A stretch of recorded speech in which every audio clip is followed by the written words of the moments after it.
70-80 ہزار بچے، بوڑھے، عورتیں، جوان جان کی بازی ہار چکے ہیں پچھلے 2 سالوں میں. تو اس کے بعد ایک بورڈ آف پیس بنتا ہے، اس کی میٹنگ ہوتی ہے، ٹرمپ اسے ہوسٹ کرتا ہے. پچھلے 3-4 دنوں سے کافی زیادہ لوگوں کی کالز میسیجز آ رہے تھے، کیونکہ روزے ہیں تو ہم کوئی جلسہ کنونشن تو کر نہیں رہے جہاں پہ اپنا موقف دیں گے. انہوں نے کہا اپنا موقف دیں اس پہ. دیکھیں، سب سے پہلے تو یہ تصویر دیکھیں، اس میں ڈھونڈیں اپنے وزیر اعظم کو کہاں پہ. یقیناً آپ کو مشکل ہو رہی ہوگی، چلے میں آپ کی ہیلپ کر لیتا ہوں. یہ نمایاں جو شخصیت نظر آ رہی ہے نا، سب سے نمایاں، یہ ہمارے وزیر اعظم ہیں. اور ان کا مقام کیا ہے اس ملک کا کہ 57 اسلامی ممالک میں واحد ایٹمی ریاست ہم ہیں، اور یہ حیثیت ہے ہمارے وزیر اعظم کی جو اسے دی جا رہی ہے بین الاقوامی سطح پہ. ایک اور تصویر دیکھیں، امریکی صدر بیٹھا ہوا ہے، ساتھ اس کا وائس پریزیڈنٹ بیٹھا ہوا ہے، اور پیچھے جتنے لوگ کھڑے ہوئے ہیں یہ کوئی وزیر مشیر نہیں ہے، یہ اپنے اپنے ملکوں کے سربراہان ہیں، صدر ہیں. کہیں انٹرنیشنل پروٹوکولز میں ایسا ہوا ہے؟ مطلب ایک کبھی آپ نے ایسا دیکھا ہوگا کہ کسی پنڈ کا چودھری بیٹھا ہوا ہو اور پیچھے مزارہ کھڑا ہوا ہو، تو لوگ نیچے تصویر میں کتنی گالیاں دے رہے ہوتے ہیں چودھری کو کہ تمہیں تمیز نہیں ہے، اس کو تم نے انسان نہیں سمجھا، اس کو تم اس کا حیا نہیں کرتے. اچھا، چودھری بیٹھا ہو ڈزنٹ میٹرز، ساتھ چودھری کا ایک چیلا بھی بیٹھا ہوا ہو اور اس کے ساتھ باقی گاؤں کے سارے چودھری کھڑے ہوئے ہو پیچھے. Doesn't make sense. لوگ کہیں یار ہم بھی اپنے اپنے علاقوں کے تو چودھری ہیں، تو چلو بیٹھ گئے تیرے اعزاز میں، ہم پیچھے کھڑے ہو جاتے ہیں غلاموں کی طرح ہاتھ باندھ کے، تو اپنے چیلے کو بھی ساتھ بٹھایا ہوا ہے، پھر بھی ہم کھڑے رہے پیچھے. مطلب یہ کیا ہے؟ تو یہ بورڈ آف پیس ہے جناب، اس کی حیثیت اور وقت آپ کے سامنے ہے. کیا مرتبہ مقام انہوں نے ہمیں دیا ہے. اور اقبال بڑی اچھی بات کرتا تھا، کہتا ہے کہ نگاہ فقر میں شان سکندری کیا ہے، خراج کی جو گدا ہو وہ کیسری کیا ہے. فلک نے ان کو عطا کی ہے خواجگی کے جنہیں خبر نہیں روش بندہ پروری کیا ہے. یعنی فلک نے ان کو خواجگی عطا کر دی ہے، خواجہ مہاراجہ ایسے لوگ بن گئے، سلطان وزیر اعظم ایسے لوگ بن گئے جن کو خبر ہی نہیں ہے بندہ پروری ہوتی کیا ہے، انسانیت ہوتی کیا ہے، ہیومن رائٹس ہوتے کیا ہیں.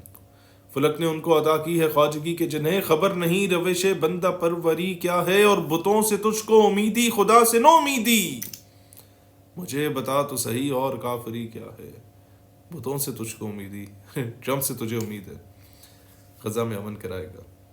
بتوں سے تجھ کو امیدی، Germany, France, I M F, world bank, اس کے قدموں میں بیٹھ کے ہم بھیک مانگیں گے، قرضے لیں گے. بتوں سے تجھ کو امیدی، خدا سے نو امیدی، مجھے بتا تو صحیح اور کافری کیا ہے.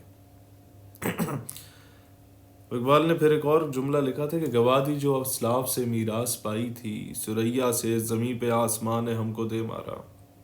مگر وہ علم کے موتی کتابیں اپنے آبا کی، جو دیکھے ان کو یورپ میں تو دل ہوتا ہسی پارا. آج پریکٹیکلی ہمارے ساتھ یہی کچھ ہو رہا ہے. اور اس کی وجہ کیا ہے؟ اس کی وجہ یہ جو اقبال پٹتا رہتا تھا اپنی ملت پر کہ آس اقوام مغرب سے نہ کر، خاص ہے ترکیب میں قوم رسول ہاشمی. لیکن کیا ہے ہوا؟ وہی ہمارے ساتھ، یہی کہ یہ مسلمان ہیں جنہیں دیکھ کے شرمائے یہود. اینی ہاؤ، یہ بورڈ آف پیس ہے جی.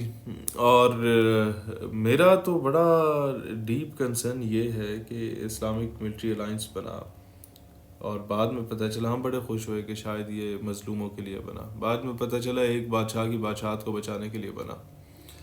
اور پھر جب بورڈ آف پیس کی باتیں ہو رہی تھیں تو دنیا کے تیل، ڈیزل، گیس، کوئلے، سونے، ہیرے، چاندی کے جو ریزروز ہیں ان پہ قبضہ کرنے کے لیے مغرب نے اپنی ایک نیٹو بنائی ہوئی ہے. ہم مظلوم بیت المقدس کے مسلمانوں کے لیے کوئی پیس کیپنگ فورس مسلم کنٹریز خود نہیں بنا سکتی کیا؟ 3200 ارب ڈالرز. میں کربلا میں گیا تمام مسلم کنٹریز کے ریپرزینٹیٹیوز بیٹھے تھے. اسلام آباد میں بھی ایک کانفرنس ہوئی اور ملیشیا میں بھی ہوئی. ان تینوں انٹرنیشنل کانفرنسز میں نے کہا کہ 3200 ارب ڈالر آپ لوگوں نے دیے ہیں. 3 مسلم برادر مسلم ممالک نے ڈونلڈ ٹرمپ کو 2.5 دنوں میں. اور پاکستان پہ قرضہ پتہ ہے کتنا ہے؟ 4% ہے اس کا ٹوٹل, 130 ارب ڈالر. بس 3200 ارب ڈالر تحفے میں دے دیا. ہمیں 4% اس کا دے دیتے, ہمارے قرضے ختم ہو جاتے. چلو 10% اس کا اب فلسطینیوں کو دے دیتے, آج بیت المقدس آزاد ہوتا. لیکن نہیں, غلامیاں تو کرنی ہے نا. بھتا دینا ہے, ٹرمپ بھتا لے رہا ہے, بھتا, تاکہ تمہاری حکمرانی کو کچھ نہ کہا جا سکے. جس نے بھتا نہیں دیا اس کے ساتھ کیا ہوا جو وینیزویلا والے کے ساتھ ہو گیا.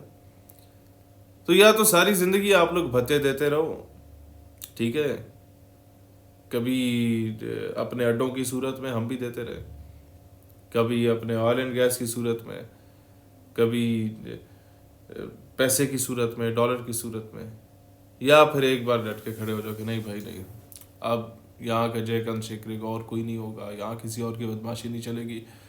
ہم جو رہیں گے وہ ایک خود مختار پالیسی کے ساتھ رہیں گے, آپ کے ساتھ بھائی بن کے رہیں گے, آپ کو بھائی بنائیں گے, دوست بنائیں گے, باپ نہیں بنائیں گے, برابری کی سطح پہ بات کریں گے. اور یہ کب ہوگا؟ جب مسلمان اکٹھے ہوں گے, مسلم ممالک ایک پیج پہ ہوں گے. تمہارے پاس تیل نہیں ہے, کم ہے, ہو ایران ہے نا, ہم دیتے ہیں ساروں کو.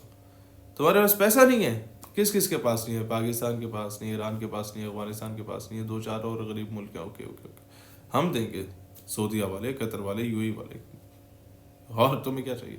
اچھا جی تمہارے پاس فوج نہیں ہے, مضبوط دفاع نہیں ہے, اوکے, کس کس کے پاس نہیں ہے جی؟ جن کے پاس تیل ہے, جن کے پاس گیس ہے, جن کے پاس ڈالر ہے, ان کے پاس دفاع کوئی نہیں ہے. وہ دفاع کے لیے ٹرمپ سے بھیک مانگتے ہیں. تمہارے پاس دفاع نہیں ہے, ہم دیں گے, پاکستانی دیں گے, کیونکہ اوکھے سو کے ویلوں پہ انہوں نے بھاگ جانا ہے. لیکن ہم نے نہیں بھاگنا, ہم تمہارے لیے جان دیں گے, دل تمہیں دے چکے ہیں. لیکن بات یہ ہے, گلہ کس سے کیا جاتا ہے؟ اپنوں سے کیا جاتا ہے. مطلب آپ یہ دیکھیں اتنا خوبصورت ماحول ہو سکتا ہے اگر ہم سب اکٹھے ہو جائیں. مسئلہ کیا ہے؟ ایک ملک کہتا ہے میں تمہارے ساتھ نہیں مل سکتا کیونکہ میرا دفاع مضبوط نہیں ہے, اسرائیل چڑھائی کر دے گا. دوسرا کہتا ہے جناب میں مل سکتا ہوں لیکن میرے پاس پیسے کوئی نہیں ہے, وہ فلانا ملک پہ کہے گا میرا قرضہ واپس کرو. سارے مل جاؤ, کچھ امیر ہیں وہ دوسروں کا قرضہ اتار لو, کچھ کا دفاع کمزور ہے, جن کا دفاع اچھا ہے وہ دوسروں کا دفاع مضبوط کر لیں. مسئلہ کیا ہے؟ مسئلہ ایک یہاں غلامی ہے اور یہاں دل سوز سے خالی ہے, نگہ پاک نہیں ہے, پھر اس میں عجب کیا کہ تو بے باک نہیں ہے. کیا صوفی و ملا کو خبر میرے جنوں کی, ان کا سر دامن بھی ابھی چاک نہیں ہے.